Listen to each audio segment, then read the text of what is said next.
পাখি কখন জন্ম নেয়, কখন উড়তে শেখে, কখন বাসা বানাতে শেখে, কখন নিজের মৃত্যু লাভ করে, এসব আমাদের মধ্যে কেউ জানে না। এটা ভাবি যে এই সংসার যদি আমাকে দেখে ফেলে তাহলে কে জানে এই সংসার কি ভাববে, আমার প্রতিচ্ছবি কেমন তৈরি হবে কে জানে, কে জানে কি হবে আদি ইত্যাদি। এই সব ভাবনায় আমরা মগ্ন হয়ে যাই, কিছুটা এমন ভাবে মগ্ন হই যে বর্তমানের কর্মের এই জীবনের যাত্রাপথে সেই সময়ের আনন্দ উপভোগ করতে ভুলে যাই।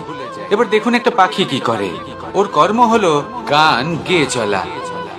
ওই পাখি গেয়ে চলে, কেউ ওর গান শুনুক বা না শুনুক, কেউ আদৌ শুনছে কিনা সেই বিষয়টা নিয়ে সেই পাখির কিছুই যায় আসে না। সেই পাখি নিজের কর্ম করতে থাকে। হয়তো সেই জন্যই আপনি কখনো কোনো পাখিকে কাঁদতে দেখবেন না। এরকমই আপনাকে নিজেকে গড়ে তুলতে হবে। প্রথমে নিজেকে জিজ্ঞেস করুন, এই যে কর্ম আমি করতে চলেছি সেটা কি উচিত?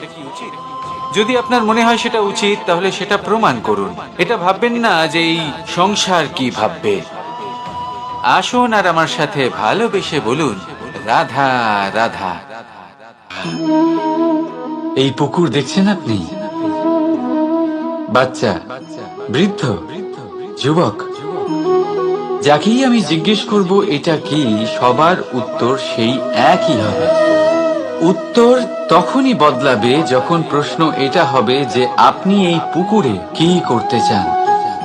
কেউ বলবে আমি এমনি এর পাড়ে বসে এই জল স্পর্শ করে ঠান্ডা হাওয়ার আনন্দ অনুভব করতে চাই। কেউ বলবে আমি এই পুকুরে সাঁতার কাটতে চাই। কেউ বলবে কাগজের নৌকা বানিয়ে আমি এতে ভাসিয়ে দিতে চাই। কেউ বলবে আমি মাছ ধরে নিজের জীবন যাপন করতে চাই, ইত্যাদি ইত্যাদি। আপনাকে একটা কথা বলে রাখি, আমাদের জীবনও এই পুকুরেরই মতন, একই রকম। কিন্তু আমরা এই জীবন নিয়ে কি করব সেই সিদ্ধান্ত আমাদের। এই পুকুরে আপনি মুক্তও পাবেন, আবার পাঁকও পাবেন। যদি আপনি মুক্ত পেতে চান তাহলে এই পুকুরের গভীরে আপনাকে যেতে হবে। ততটাই চেষ্টা করতে হবে যতটা করলে আপনি সেই মুক্ত অর্জন করতে পারবেন।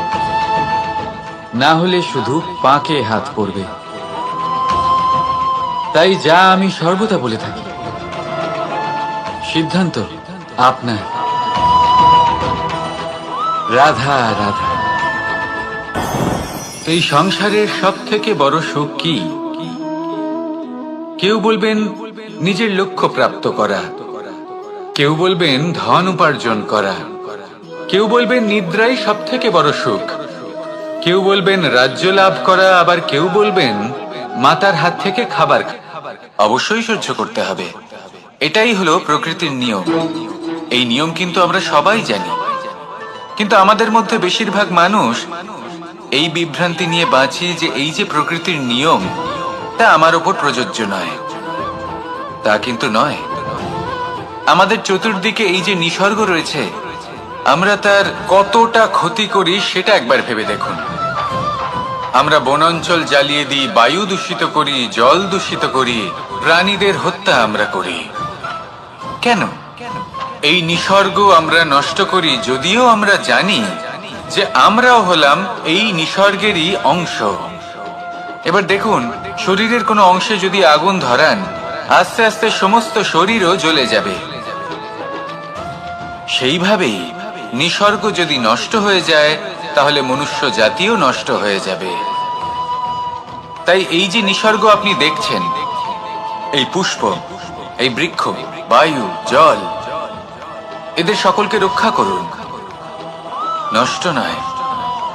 মনে রাখবেন, যদি নিসর্গ থাকে মানুষ থাকবে, যদি নিসর্গ থাকে তাহলেই জীবন থাকবে। আসুন আমার সাথে ভালোবেসে বলুন, রাধা রাধা। এই সংসারে সবাই বলেন আমি অর্জুনের মতো হয়ে উঠতে চাই। সবাই চায় যে তারাও যেন অর্জুনের মতো গান্ডীব লাভ করে। তারাও চায় যে তাদেরকেও মহাদেব এসে পোষ। যদি আপনিও অর্জুনের মতো গান্ডীব লাভ করতে চান তবে আপনাকেও তার মতোই শ্রেষ্ঠ কাঠ নির্বাচন করতে হবে। সেই কর্ম আপনাকেই করতে হবে। তার প্রত্যঞ্চা যাতে তীব্র হয় তার জন্য আপনাকে সর্বশ্রেষ্ঠ দড়ি খুঁজে বের করতে হবে। আপনার বাণ যাতে ঘাতক হয়, সেই জন্য আপনাকে নতুন নতুন ধাতু খুঁজে বের করতে হবে। সেই শিক্ষা আপনাকে লাভ করতে হবে, তবেই আপনার ইচ্ছে পূর্ণ হবে। অর্জুন হওয়া বড়ই সরল, যদি আপনি কিভাবে অর্জন করতে হয় তা জানেন। শুধুমাত্র স্বপ্ন দেখেন যারা, তারা কখনোই অর্জন করতে পারবেন না। কিন্তু যদি কেউ অজ্ঞাতবাস ভোগ করতে পারে, যদি কেউ লাক্ষাগৃহ থেকে পালিয়ে বাঁচতে পারে, যদি কেউ কঠোর তপস্যা করতে পারে, প্রতীক্ষা করতে পারে এবং পরিশ্রম করতে পারে, তাহলে সে অর্জুন অবশ্যই হয়ে উঠবে। যদি আপনি অর্জুন হয়ে উঠতে চান, তাহলে কর্ম করতে শিখুন আর আমার সাথে ভালোবেসে বলুন, রাধা রাধা। জীবন থাকলে লক্ষ্য অবশ্যই থাকবে। যদি লক্ষ্য থাকে, তার পথ অবশ্যই থাকবে। যদি পথ থাকে, আমরা জীবনে সফল হব না অসফল, পুরস্কারের ভাগীদার হব না, তাই জীবনে প্রতিশোধ নয়, পরিবর্তন বাছুন। বদলা নয়, বদল বেছে নিন। আপনার বাধা আপনার বন্ধু হয়ে যাবে।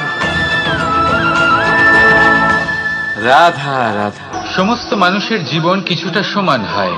মানুষ জন্মগ্রহণ করে, তারপর চলতে শেখে, জীবনে এগিয়ে চলে, বার্ধক্য লাভ করে, তারপর সমাপ্ত হয়ে যায়। কিন্তু সেই ব্যক্তিরা কারা যারা প্রকৃত অর্থে মনুষ্য জীবন যাপন করেন? এনারা হলেন সেই ব্যক্তি যারা পড়ে গেলেও আবার উঠে দাঁড়ানোর চেষ্টা করেন, নিজের ভেঙে পড়া অস্তিত্বকে আগলে নিয়ে আবার একটা আকার দেওয়ার চেষ্টা করেন, ভগ্ন আশাকে আবার একটা নতুন দিশা দেন। অসফল হওয়ার পরেও থামেন না, আবার এগোতে থাকেন। অসফল হওয়ার পরে যদি আপনি থেমে যান, তাহলে সাফল্য আপনার সামনে অপেক্ষা করে, কিন্তু আপনি তা দেখতে পান না। তাই জীবনের সংঘর্ষে অংশগ্রহণ করতে শিখুন। জীবনের সংঘর্ষ থেকে পালাবেন না। আসুন আমার সাথে ভালোবেসে বলুন, রাধা রাধা। এই সন্তানেরা হৃষ্টপুষ্ট হয়ে যায় এবং সেই কথা বাজ নিজে বুঝতে পেরে যায়। সেই বাজ নিজেই সেই বাসা ছিন্ন ভিন্ন করে দেয়। সেই সন্তান যাদের সবেমাত্র ডানা গজিয়েছে, কিভাবে উঠতে হয় তারা জানে না, সেই সন্তানগুলিকে উচ্চতা থেকে ঠেলে দেয়। সেই সন্তান প্রথমে ভয়ভীত হয়ে যায়। তারা সামনে মৃত্যুকে দেখতে পেয়ে ভয়ের কারণে তাদের ডানা ঝাপটাতে থাকে, আর সেই প্রক্রিয়াতেই সেই সন্তানগুলি উড়তে শুরু করে দেয়। এবার এই ঘটনায় আমরা কি শিক্ষা পেতে পারি? এটাই, যদি আপনি মাতা পিতা হন, তাহলে নিজের সন্তানকে অবশ্যই স্নেহ করুন, কিন্তু তাদেরকে নিজের আঁচলের তলায় বেঁধে রাখবেন না। যদি আপনি চান আপনার সন্তান জীবনে উন্নতি করুক, তাহলে নিজের মুঠো থেকে তাদের স্বতন্ত্র করে দিন।